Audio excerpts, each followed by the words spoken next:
The White Duck.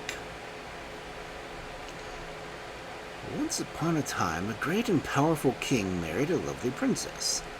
No couple were ever so happy, but before their honeymoon was over, they were forced to part. For the king had to go on a warlike expedition to a far country and leave his young wife alone at home. Bitter were the tears she shed, while her husband sought in vain to soothe her with words of comfort and counsel, warning her above all things never to leave the castle, to hold no intercourse with strangers, and to beware of evil counselors, and especially to be on her guard against strange women. And the queen promised faithfully to obey her royal lord and master in these four matters. So when the king set out on his expedition, she shut herself up within the ladies of her own apartments, and spent her time in spinning and weaving, and in thinking of her royal husband.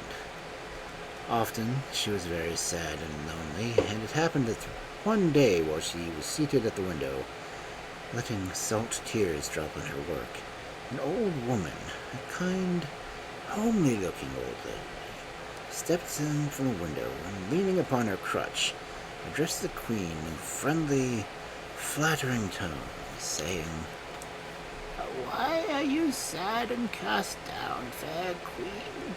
You should not mope all day in your rooms. You should come out into the green garden and hear the birds sing with joy among the trees, and see the butterflies fluttering above the flowers, and hear the bees and insects hum, and watch the sunbeams chase the dewdrops through the rose leaves and the lily cups.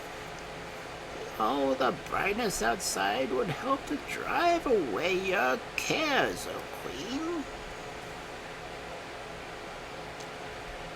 For the long time the queen resisted her coaxing words, remembering the promise she had given the king, her husband.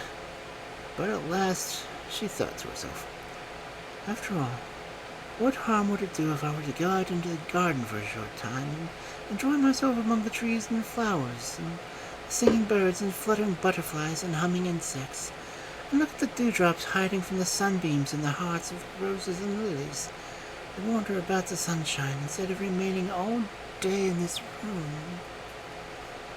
For she had no idea that the kind-looking old woman leaning on her crutch was in reality a wicked witch, who envied the queen her good fortune and was determined to ruin her.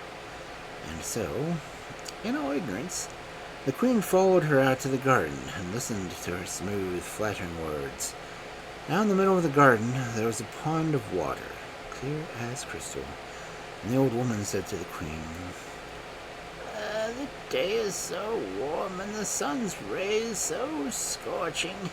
That water in the pond looks very cool and inviting.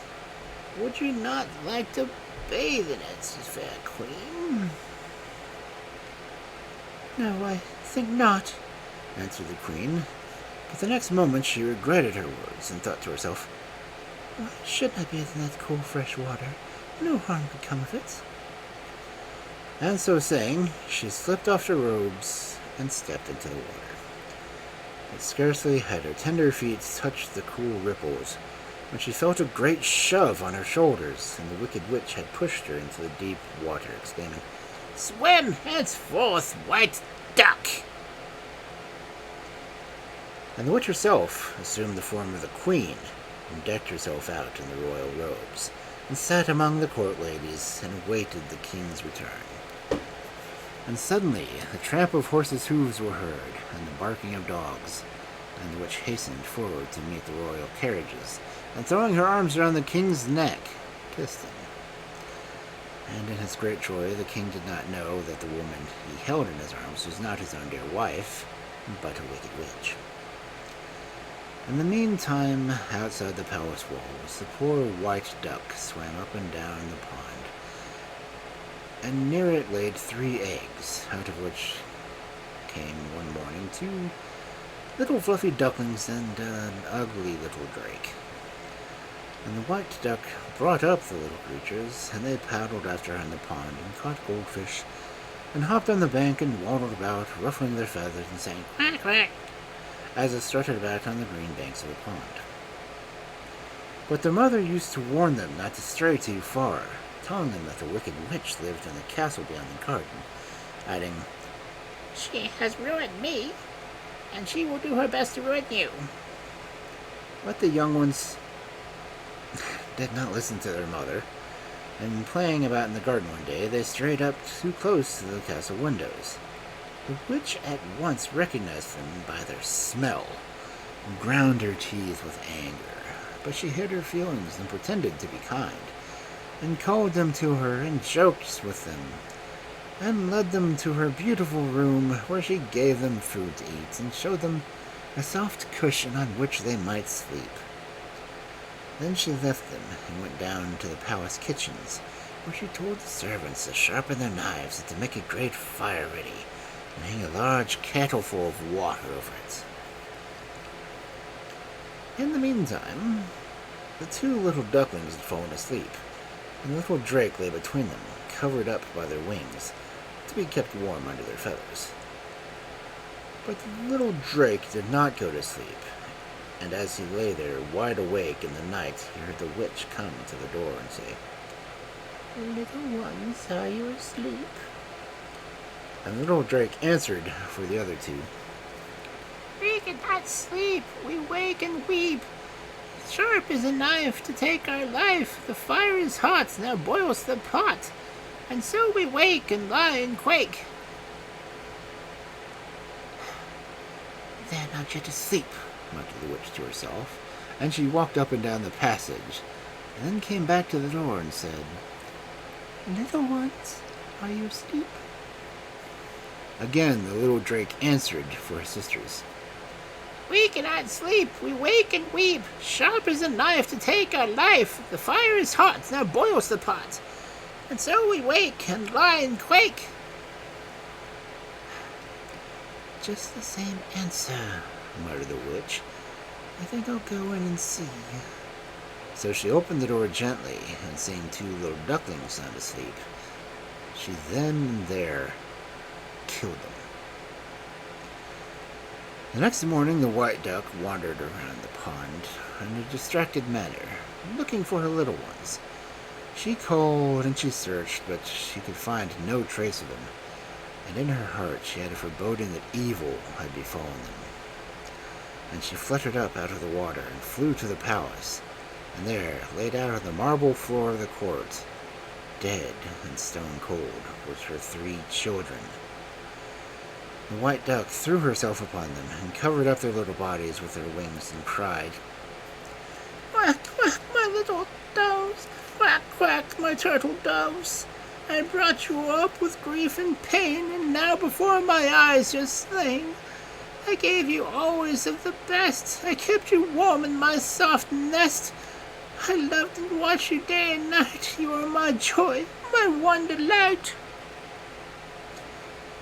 The king heard this sad complaint from the white duck, and called to the witch, "Wife, what wonder is this? Listen to this white duck."